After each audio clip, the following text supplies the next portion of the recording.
And fair election foundation convention 26শে March Panchanan স্মৃতিরক্ষা ভবন আদালত।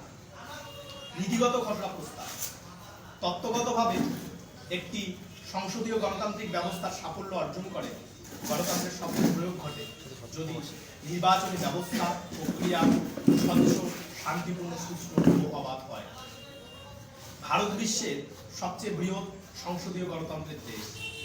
1952 সাল থেকে এই দেশে নির্বাচন হয়ে আসছে এবং বিগত দিনের একাধিক নির্বাচন প্রক্রিয়ায় সর্বাঙ্গীন সুষ্ঠুতা, স্বচ্ছতা, শান্তিপূর্ণ মুক্ততা নিয়ে নানা প্রশ্ন উঠেছে।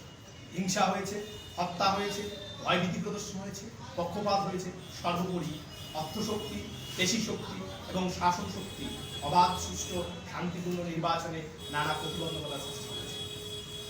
এবং এই চিত্র সব ধরনের নির্বাচন অর্থাৎ স্থানীয় সরকার, প্রাদেশিক সরকার এবং জাতীয় সরকার নির্বাচনের ক্ষেত্রেও হয়েছে।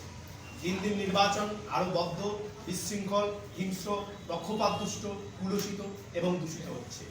শুধু আদর্শ আচরণবিধি কার্যকরের দিনগুলি নয়, নির্বাচন আসন্ন সময়ে, নির্বাচন ঘোষণার আগের কিছু সময় এবং নির্বাচনী ফলাফল পরবর্তী সময়ে হিংসা, হুমকি এমন চেহারা নিয়েছে যে বাস্তবে নির্বাচন পূর্ব এবং নির্বাচনী ফলাফল পরবর্তী হিংসার ভয়, ভীতি আগাম নির্বাচনকে প্রভাবিত করছে।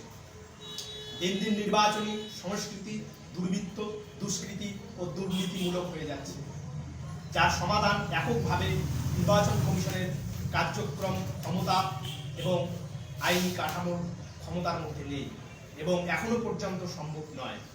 নির্বাচন সংক্রান্ত নানা অপরাধের চিহ্নিতকরণ, তদন্ত প্রক্রিয়া এবং বিচার প্রক্রিয়া আজ পর্যন্ত কোনো ইতিবাচক আশাপ্রদ আস্থা স্থাপন করতে পারেনি। নির্বাচন সংক্রান্ত এই ভয়ঙ্কর রোগ একদিনে যেমন গড়ে ওঠেনি, তেমনি এর সমাধান একদিনই সম্ভব নয়। এটা একটা মনস্তাত্ত্বিক সাংস্কৃতিক রূপ নিয়েছে, তাই এর সম্ভাব্য সমাধান নিহিত এর পাল্টা শান্তিপূর্ণ গণতান্ত্রিক নির্বাচনী প্রক্রিয়া, আস্থাপূর্ণ সংস্কৃতি গড়ে তোলায়। এবং এই কাজ কেবল নির্বাচন কমিশনের মতো আধা স্বাধীন রাষ্ট্রীয় সংস্থার মাধ্যমে সম্ভব নয়। আরও শক্তিশালী নির্বাচন কমিশনের সাথে সাথে সমাজের অভ্যন্তরে থেকে এমন একাধিক নাগরিক গোষ্ঠী উদ্যোগ গড়ে ওঠা দরকার, কার্যকর হওয়া দরকার, যারা এই বিষয়ে কাজ করবে। এবং আমরা এই নীতিগত প্রস্তাবে ঘোষণাকারীরা মনে করি এই কাজে অগ্রবাহী ভূমিকা নিতে পারে নয়া প্রজন্মের প্রতিনিধিরা। নির্বাচনী প্রক্রিয়াকে শান্তিপূর্ণ, সুষ্ঠু ও অবাধ করার কাজ প্রত্যেক ভারতীয় সচেতন নাগরিকের একটি মৌলিক কর্তব্য হিসেবে দেখা দিয়েছে। এই সংক্রান্ত কাজ ভারতের স্বাধীনতা সংগ্রামের আদর্শকে বহন করার এবং রক্ষা করার কাজের সঙ্গে জুড়ে গিয়েছে। স্বাধীনতা সংগ্রামীদের দ্বারা ভরপুর সংবিধান সভা এবং জননায়ক স্বাধীনতা সংগ্রামী জয়প্রকাশ নারায়ণ নির্বাচনকে সুষ্ঠু অবাধ করার জন্য যে কর্মপ্রচেষ্টা, আইনগত এবং তত্ত্বগত ইতিহাস তারই সাক্ষ্য বহন করে। কেবল একক রাষ্ট্রীয় উদ্যোগ নয়, বেসরকারিভাবে নাগরিক উদ্যোগও নির্বাচন ব্যবস্থাকে সুষ্ঠু ও অবাধ রাখার জন্য জরুরি, যার পথ প্রদর্শক হিসেবে জয়প্রকাশ নারায়ণের উদ্যোগ গড়ে ওঠে। বেসরকারি তারাকুণ্ডে কমিটি এবং ভোটদাতাদের পরিষদ এই ধারণার চিরস্মরণীয় এবং আজও অনুসরণীয়। আমরা নয়া প্রজন্মের নাগরিক হিসেবে ভারতীয় সংবিধানের বিধি ব্যবস্থার মধ্যেই নির্বাচনী প্রক্রিয়া সংস্কৃতিকে শান্তিপূর্ণ, অবাধ ও সুষ্ঠু হিসেবে গড়ে তোলার সংকল্প ঘোষণা করছি forum for peaceful and fair election নামক যৌথ কর্মপ্রচেষ্টার মধ্য দিয়ে। সেই সাথে বিশেষ নীতি হিসাবে এই ফোরাম নির্বাচন সংস্কারের কাজে সংস্কার প্রস্তাব অন্তর্ভুক্তিকরণে সম্পূর্ণরূপে কোনো বিশেষ রাজনৈতিক দলসমূহের প্রতি আনুগত্য বা পক্ষপাত দেখাবে না। প্রাথমিক কর্মসূচি শান্তিপূর্ণ, অবাধ, সুষ্ঠু ও নিরপেক্ষ নির্বাচন হচ্ছে কি না তার উপর পর্যবেক্ষণ এবং প্রয়োজনে বিভিন্ন ক্ষেত্রে নির্বাচন কমিশনের হস্তক্ষেপ দাবি জানানো।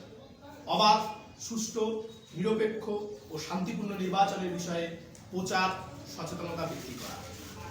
নিরপেক্ষভাবে নির্বাচনী সংক্রান্ত অপরাধগুলির তথ্যভাণ্ডার গড়ে তোলা এবং তদন্ত করা, প্রতিবেদন প্রস্তুত করা এবং একই সঙ্গে এই সংক্রান্ত অপরাধের আইনানুগ নথিভুক্ত করা। সাংগঠনিক প্রাথমিক কর্মসূচি ফোরামের সদস্য, স্বেচ্ছাসেবক গ্রহণ, প্রশিক্ষণ এবং দায়িত্ব অর্পণ। প্রচারপত্র ছাপানো, প্রয়োজনে সভা সমাবেশ এবং আত্মসংযোগ। আগামী কর্মসূচি: সারা বছর জুড়ে অবাধ, সুষ্ঠু, নিরপেক্ষ ও শান্তিপূর্ণ নির্বাচনী সংস্কৃতি গড়ে তোলার কাজ করা এবং দেশের নির্বাচন সংস্কারের দাবিগুলো পর্যালোচনা, অন্তর্ভুক্তিকরণ এবং সংস্কার সাধনের দাবি আদায়। নির্বাচন শিক্ষার বিস্তার। খসড়া প্রস্তাবের পক্ষে forum for peaceful and fair election প্রতিষ্ঠাতা কনভেনশন আহ্বায়ক মণ্ডলীর পক্ষে শমশেরদো আহমেদ, বিশ্বজিৎ বর্মন কোচবিহার, বিদ্যুৎ জ্যোতি সরকার আলিপুরদুয়ার, পঙ্কজ বর্মন দার্জিলিং, হাফিজ আল মামুন শেখ নদিয়া, নরোত্তম বিশ্বাস বর্ধমান, সোমনাথ পাল পূর্ব বর্ধমান, শেখ সাদ্দাম হোসেন হাওড়া, সমাপ্তি মুখার্জি হুগলি, রাজা বিশ্বের উত্তর 24 পরগনা, শুভজিৎ মণ্ডল দক্ষিণ 24 পরগনা, সজল মণ্ডল ঝাড়গ্রাম, সমীরণ দাস পশ্চিম মেদিনীপুর, পলাশ কলিয়া পূর্ব মেদিনীপুর, আদিত্য ওরাং, জয়দেব রায় কলকাতা এবং তাপস বর্মন কোচবিহার কলকাতা। শম্ভু বর্মন, সুবর্ণ দাস, তাপস অধিকারী কর্তৃক প্রকাশিত 26 মার্চ 2019, পঞ্চানন স্মৃতিরক্ষা ভবন, মাথাভাঙা, কোচবিহার। এই প্রস্তাবটি সর্বসম্মতিক্রমে গৃহীত হয়েছে এবং এটি ফোরামের ফাউন্ডেশন পেপার হিসেবে কাজ করবে।